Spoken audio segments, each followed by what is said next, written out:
It was December 1st, 1955, in Montgomery, Alabama, when a 42-year-old seamstress, an African-American woman, did a daring and revolutionary thing.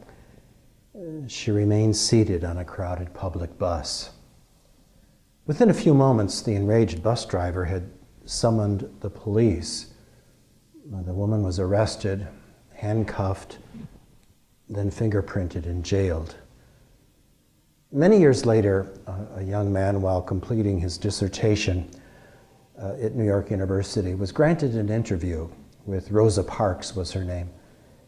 And one of the first questions he asked her was, "Why did you sit down that day in Montgomery?"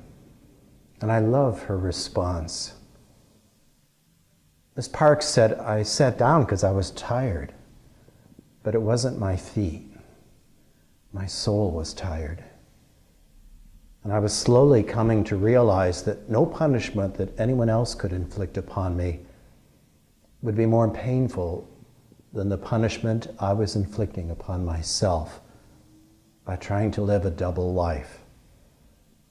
I was watching the slow erosion of my own authenticity." Today's first reading is the story of Esther. It was written in Hebrew, probably composed some 400 years before Christ.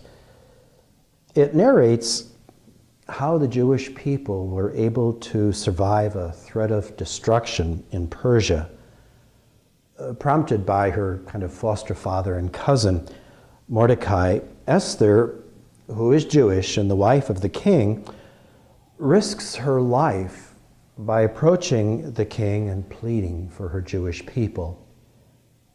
Although God's name is not really mentioned in the Hebrew text, God is always behind the scenes taking care of God's people.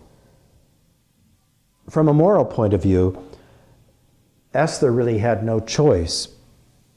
Before the Persian king, she had to acknowledge that she was Jewish. Such a bold and abrupt act really could have cost her her life.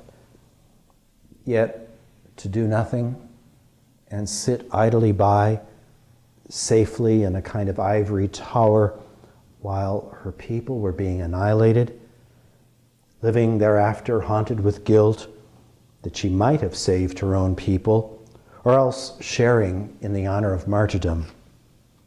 Life at some time is worth living only in the height of heroic action. We have many examples today of heroic women and men. People like Dietrich Bonhoeffer, Maximilian Kolbe, Dorothy Day, Oscar Romero, saints of our time who spoke truth to power in the midst of exposing corruption, evil, injustice, and duplicity. They call us all to deeper conversion.